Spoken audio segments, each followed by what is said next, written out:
Clara Farnsworth never imagined that small-town life could be so unpredictable. She had relocated to Sweetwater Shore looking for a place where she could serve scoops of happiness and live a peaceful, unhurried existence.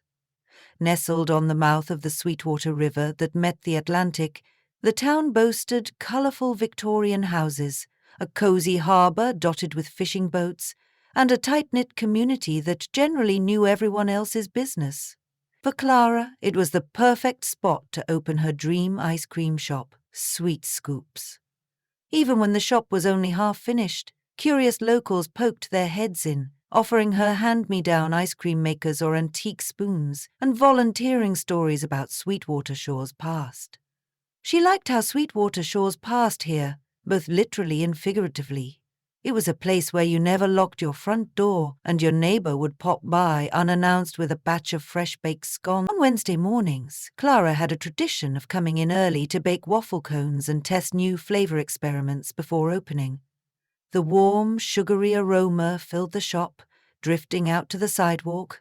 Locals swore they could time their morning coffee to the moment she started her waffle iron, but on this particular Wednesday, she was jolted out of her serene routine by the entrance of Marjorie Mitchell, who ran a competing diner on the next block. Marjorie wasn't usually one for early walks, and her face was tight with excitement and a bit of mischief. Clara's brow furrowed as she set down her mixing bowl. Marjorie promptly unwrapped a newspaper clipping and shoved it across the counter. Just when Clara began to read, a bell jingled again, announcing the arrival of Walt O'Leary, the local postman. Marjorie's voice crackled. "I got this in an anonymous envelope under my door this morning. Thought you might get a kick out of it." Clara saw that the clipping was a note scrawled with a bizarre request. "Can you make a Hurley's Nectar ice cream for a special event, payment guaranteed?" There was no signature. She glanced up in confusion. "Hurley's Nectar? Is that supposed to ring a bell, Marjorie?" Walt crowded closer, delivering Clara's usual mail before joining the conversation. "Hurley sure rings a bell for the older folks," he said. "Hurley's Bootleg was a local legend way back in the Prohibition era. Folks around here called it Nectar. Haven't heard that name in ages, though." Marjorie shot Clara a knowing look. Strange that someone would request an ice cream flavour based on illegal liquor from 70 years ago, right? Clara folded the note. "Indeed. But it could just be someone playing a prank." "I can't imagine why they'd bring you into it," Marjorie sniffed. "Because it mentioned, for a special event. I'm the only one in town who still organises barn dances and big gatherings. Aside from the occasional event at the community centre.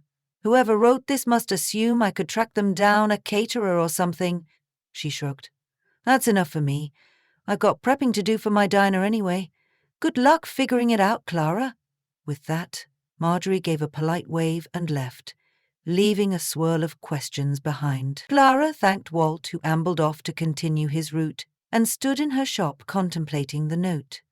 The ice cream business always invited strange requests, flavors like jalapeno lime or avocado lavender.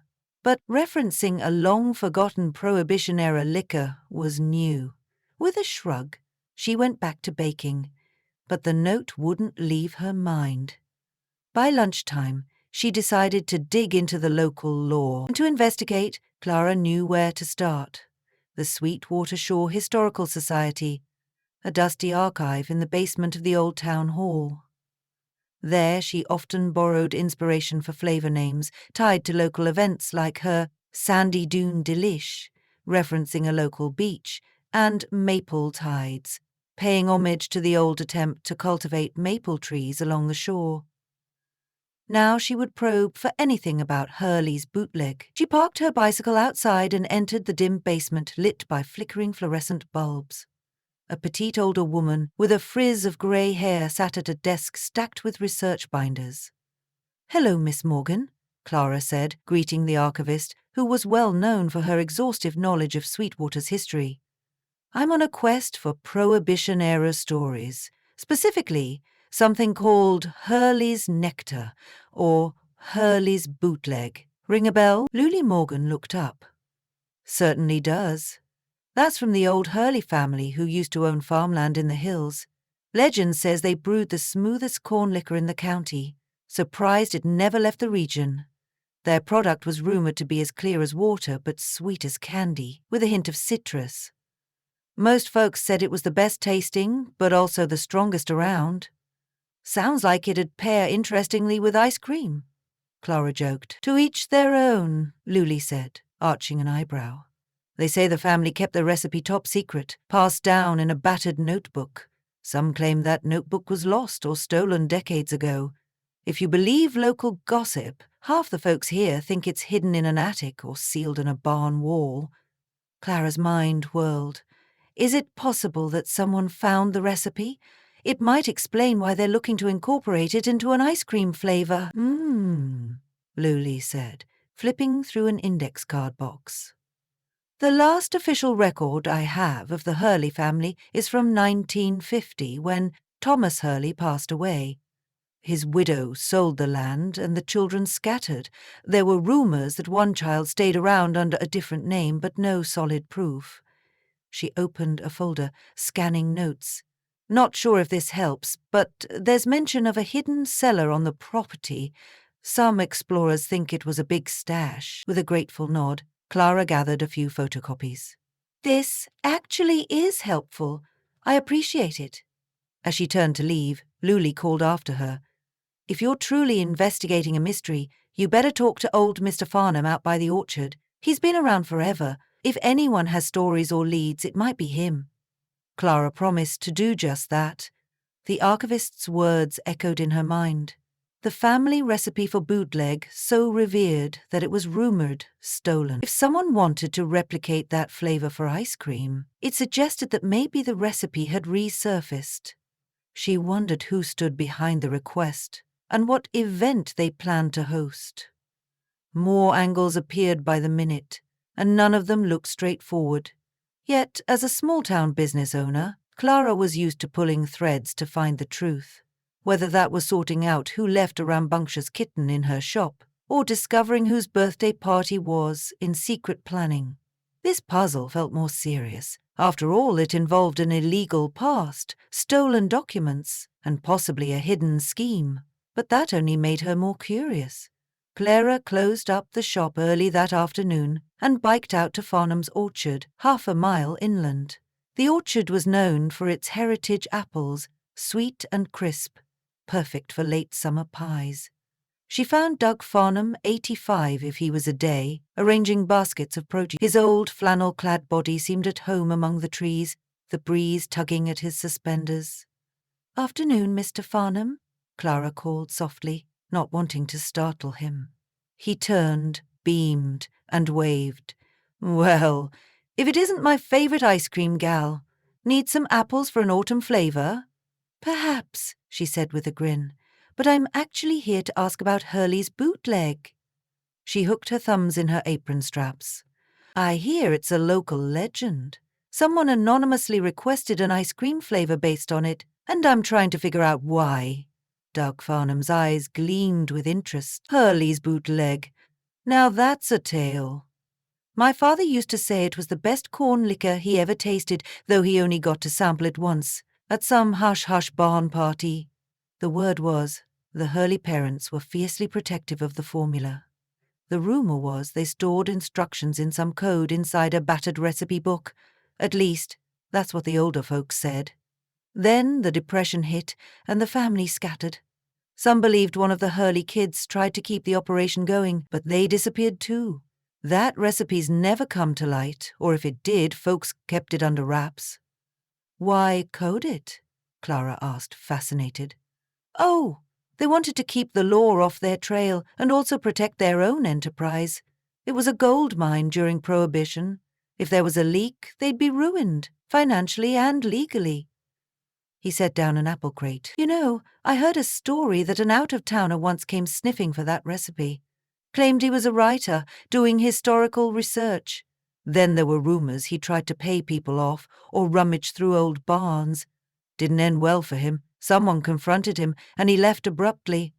"That's quite the storied history," Clara smiled. "So, maybe whoever left this note has found something.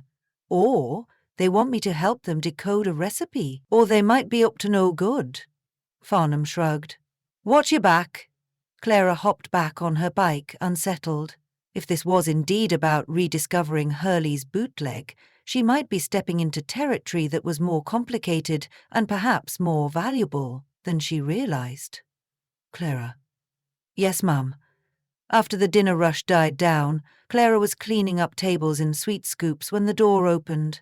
A tall, lean man with salt and pepper hair stepped in. He wore a crisp button-down shirt and he seemed uneasy, glancing around as if expecting to be watched. Clara offered him a polite smile and grabbed a menu. Welcome in. I was just about to close, but we've still got some fresh waffle cones if you'd like. He nodded jerkily. I'd love one, thanks. Any local favourites? Clara listed her bestsellers. We've got maple tides, summer berry twist, fudge sea salt. I'll take maple tides, the man said. I'm new in town, by the way. Been hardin'. She handed him his ice cream. Clara Farnsworth, owner. Provided you like it here, I hope you'll be back. He took a small spoonful, savouring it. Then he asked, as if testing the waters, Do you do custom flavours?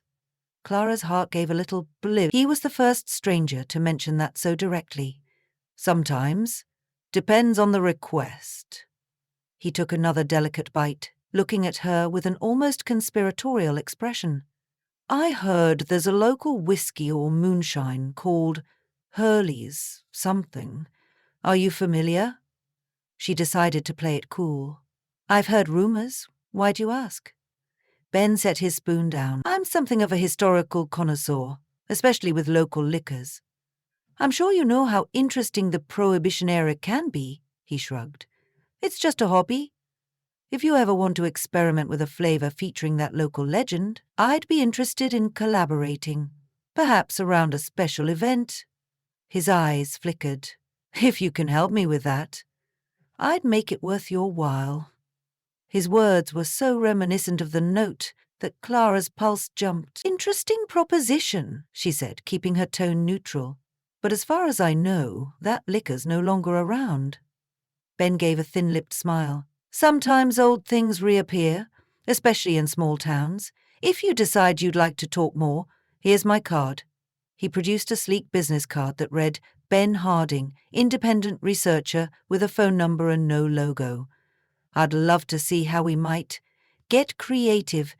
There are people who pay top dollar for a taste of the past. With that, he departed, the bells on her door chiming softly in his wake. Clara realized her palms were clammy. He had all but confirmed the note's authenticity. She sat down, anxious but also intrigued. If Hurley's bootleg had truly resurfaced, that might be a big deal. But was he asking her to create an ice cream with real contraband liquor? That sounded like a legal nightmare. She needed more clarity and a better sense of his motive. If she was going to protect both her business and the town's heritage, she needed to find out what was really going on. Clara visited the local library the next morning, rummaging through old local newspapers from the 1930s. She found tidbits about police raids that never led to big busts, fueling the bootleg legends. When she stepped outside, she practically ran into a young woman striding purposefully, her arms laden with books. Her thick, chestnut hair bounced as she nearly toppled forward. "Whew, sorry," the woman said, regaining her balance. "I didn't see you coming." Clara recognized her from around town. Lucy Maxwell, who had once trounced everyone at the local festival's trivia contest. She suspected Lucy was an amateur sleuth at heart, always digging for stories. "No worries, Lucy. You got quite the load there." Lucy grinned. "I'm in a research frenzy. There's an interesting old rumor about sweet liquor from this region. My great-aunt spilled some beans about a hidden recipe. Now, I'm trying to piece it together." A tingle of recognition ran through Clara. "Hurley bootleg, perhaps?" Lucy's eyes widened. "Yes, I've found references to it as Hurley's nectar as well. My great-aunt claims her father helped in the orchard at night to hide the still." She says the formula was so special that certain big distilleries wanted it after Prohibition, but nobody ever found the recipe. Or so they say. Clara gestured for Lucy to follow her to a nearby bench. Interesting you mention that. Someone is seeking it for an ice cream flavor, and I've heard about an out-of-towner Ben Harding who's snooping around. He claims to be a historical researcher, but it might be more than that. Lucy nodded, excited. I've seen him around the library. He was also looking into land records. He's definitely on the hunt for something. Maybe he found a clue. If I were you, I'd watch him closely. The rumor is that if someone obtains that recipe, they could replicate it and make serious money. History buffs and liquor fans would line up for a taste. That might be big if turned into a specialized distillery. Clara rubbed her temple. Sounds like a potential gold mine and a reason to be secretive. If I do get roped into making this flavor, I need to handle it with caution. Bootleg or not, it could spell trouble. They parted ways, each with a vow to share any new findings. As Clara headed back to her shop, she tried to piece together the puzzle. The stolen recipe was rumored to exist in coded form. Ben Harding might be deciphering it. He was also testing local waters to see who might produce a novelty flavor, which could both hype the product and help him confirm it was the authentic recipe. If so, the note that Marjorie found was his cryptic way of stirring up interest. The question was, why not approach her directly from the start, instead of leaving an anonymous note? Later that afternoon, Clara heard a commotion outside her shop. Through the window, she saw none other than Walt O'Leary squaring off with Ben Harding, who held a small ledger and seemed tense. Clara hurried out to intervene. "All I'm asking is directions to the old farmland," she heard Ben say. "I know it was subdivided into smaller properties, but I want to get a lay of the land, see if there's an old structure still standing for my local research." Walt shook his head. "You can see all that on the county map at City Hall. No need to go door to door pestering folks." He had evidently lost patience with the newcomer who was digging around. "This is a quiet town," Walt added. "People round here don't like strangers snooping." Ben opened his mouth to argue, then noticed Clara watching. He stepped back, taking a slow breath. "Perhaps I should do that then. Apologies if I overstepped." Walt gave a curt nod and continued his route, leaving Ben fuming slightly. Clara offered a polite smile that masked her wariness. "Doing some afternoon exploring, I see." He ruffled the pages of his ledger, relaxing his posture. "Yes, well, you can't blame me for wanting to see the historical sites in person." He hesitated, then carefully asked, "Have you given any more thought to the possibility of a Hurley's flavor?" She stepped onto the shop's porch. "I still don't know if the actual recipe exists nowadays. And serving alcoholic ice cream requires special permits. Even if I were interested, I'd need to do it by the books." Ben's eyes flickered. "Let's say I could help you replicate the flavor without actually using real illegal liquor. A clever infusion process, a mere homage.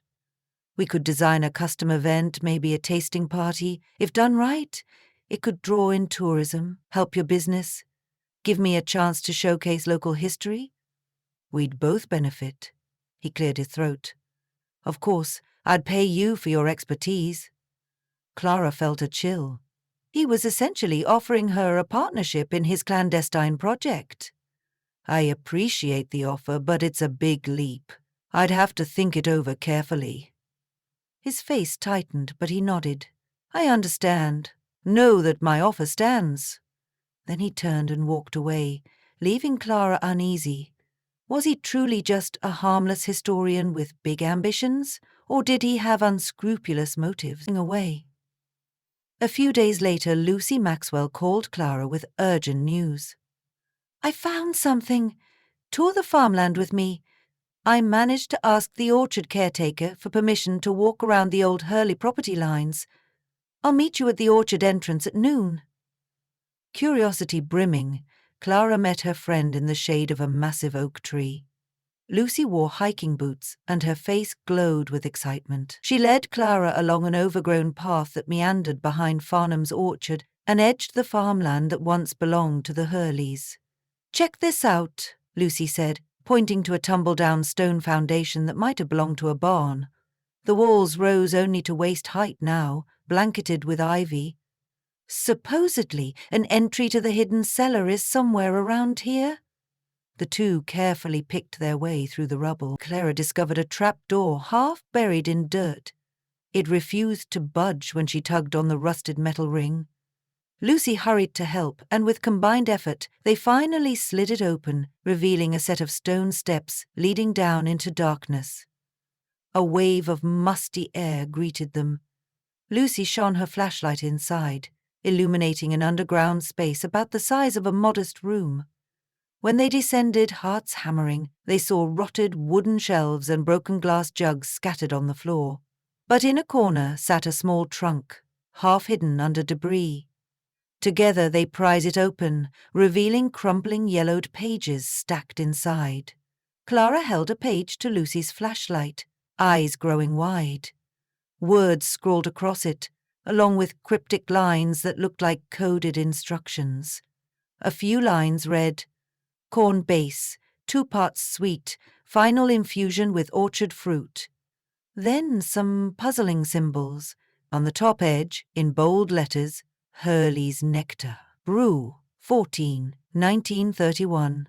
It looked like they had stumbled upon the real thing, the legendary recipe, or at least part of it. Lucy's jaw dropped. "Oh my gosh, it exists." She carefully flipped through the pages. Some are water damaged. But it's definitely some kind of coded recipe. If deciphered, it might reveal exactly how to recreate the famous bootleg. Clara felt excitement surge, followed by worry. This was precious to Sweetwater Shore, a piece of local heritage. "We have to keep this safe," she said. "I don't want it falling into the wrong hands." Lucy nodded, gently placing the pages into a plastic sleeve she'd brought. "Agreed. Let's show this to Miss Morgan at the Historical Society. She might help us preserve and decode it ethically." As they climbed back up the steps, both women's minds buzzed with the weight of their discovery. But as soon as they were above ground, they heard a crunch of gravel. "Remarkable find, ladies," he said, voice cold. "Might I see what you found in there?" Clara closed the trapdoor with a thud. Lucy tucked the sleeves into her jacket. "It's just some old papers. Probably worthless," Lucy said quickly. He stepped forward, frustration flickering in his eyes. "You think I'm a fool? You've discovered the recipe. Hand it over. It belongs to me." Clara gave a firm shake of her head. "Not legally, it doesn't. It's part of the Hurley family's estate, presumably." "Are you related to them? Do you hold the rights?" Ben gave them a tight-lipped glare. "Let's be realistic. We all know there's money to be made here. I've put in time and expense researching. I have leads that can decode that." "You need me." Lucy locked eyes with him. "You can't just strong-arm us into handing it over. This is a local heritage piece." A tense standstill continued for a few beats. The orchard caretaker, an older gentleman, strolled into the clearing, and Ben realized he was outnumbered. He let out a frustrated sigh, then turned and strode away without another word. The caretaker ambled up, curious but uninterested in prying. Lucy and Clara took the moment to slip away, hearts pounding, uncertain of what Ben might do next. That evening they spread the soggy, time-worn pages on the Historical Society's big oak table under protective plastic sheets. Miss Morgan carefully handled the documents with archival gloves, scanning them with her practiced eye. The code was indeed a combination of letters, numbers, and symbols. She explained that people often used simple substitution ciphers, referencing family in-jokes or genealogical data as key. Cracking it would require some trials. Clara, Lucy, and Miss Morgan decided that the best approach was to keep the pages safe in the Society's vault while Miss Morgan attempted to decode the text. They also agreed to keep the project hush-hush, given Ben Harding's intense interest. If they succeeded in decoding, perhaps they could officially preserve Sweetwater Shore's legacy. Eventually, the formula might be displayed in the local museum, or recognized as part of the town's heritage, putting an end to rumors and protecting it from being exploited by profiteers. A few days later, Clara was busy helping Miss Morgan with the cipher. While flipping through genealogy charts, Clara found one extraordinary detail. Lucy's great-grandmother had been a cousin of the Hurley children. It suggested that Lucy's family might be partial rightful inheritors of the recipe. This discovery sparked even more reason to keep it within local hands. A tense week followed. Ben Harding lingered around town like a storm cloud. He approached Clara again, trying more coaxing tactics, but she politely rebuffed him. Word spread quickly that he had threatened Lucy. Rumors circulated that he was no mere historian, but rather an unscrupulous dealer of rare documents who sold them to private collectors. Some even claimed he had a shady reputation across the state for sniffing out small-town secrets and buying them up. Finally, Miss Morgan regained a piece of her old puzzle-solving flair and managed to decode major segments of the instructions. She discovered references to orchard fruit and a fermentation method that used particular strains of yeast. There was also mention of a sweetening process borrowed from sugar beets. The recipe was elaborate, a reflection of how seriously the Hurleys guarded their craft. Even reading it made Clara's mouth water. Then came the final piece, a finishing infusion with a homemade citrus syrup, explaining how nectar had gained its tangy sweetness.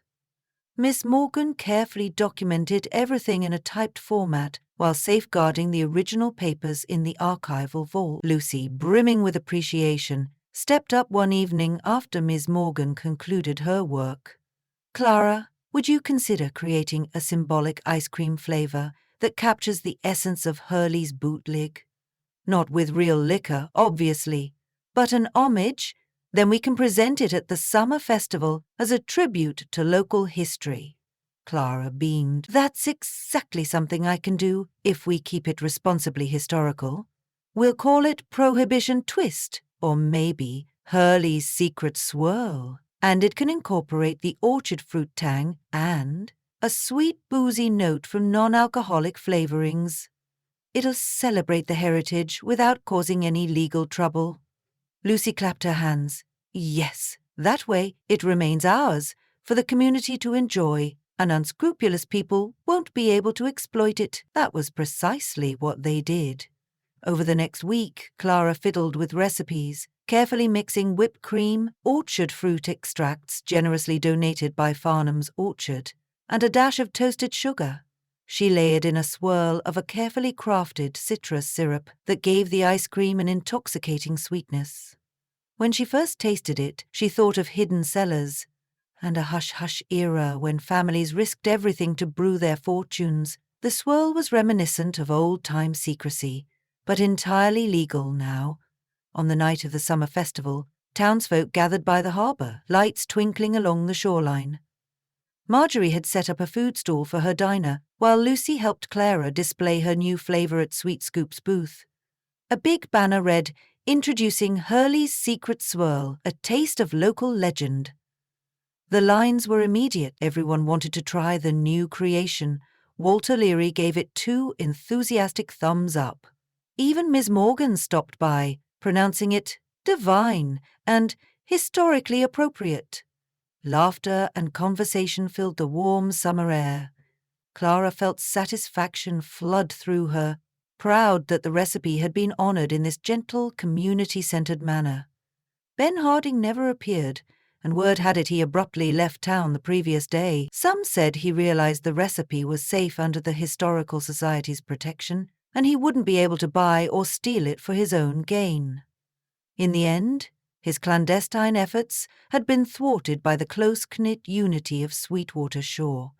When the final fireworks lit up the harbour sky, Clara stood at her ice cream cart, handing cups of Hurley's Secret Swirl to a group of smiling teens. Nearby, Lucy leaned over to whisper, "You realize you're now part of Sweetwater Shore history, right? The first to interpret the Hurley flavours in modern times." Clara laughed softly. "I'll take that honour gracefully. I just hope the Hurley spirits approve." She toasted Lucy with an ice cream scoop. Cheers to local mysteries, good friends, and the sweetest shores. Guests cheered as a red burst lit up the sky, sparkling wide above the water. The swirl of laughter, the tangy, sweet taste of a once-forgotten recipe, and the feeling of belonging in this small coastal town filled Clara's heart. In a place as warm and welcoming as Sweetwater Shore, even a legendary bootleg past could be embraced and transformed into something joyful, one scoop at a time.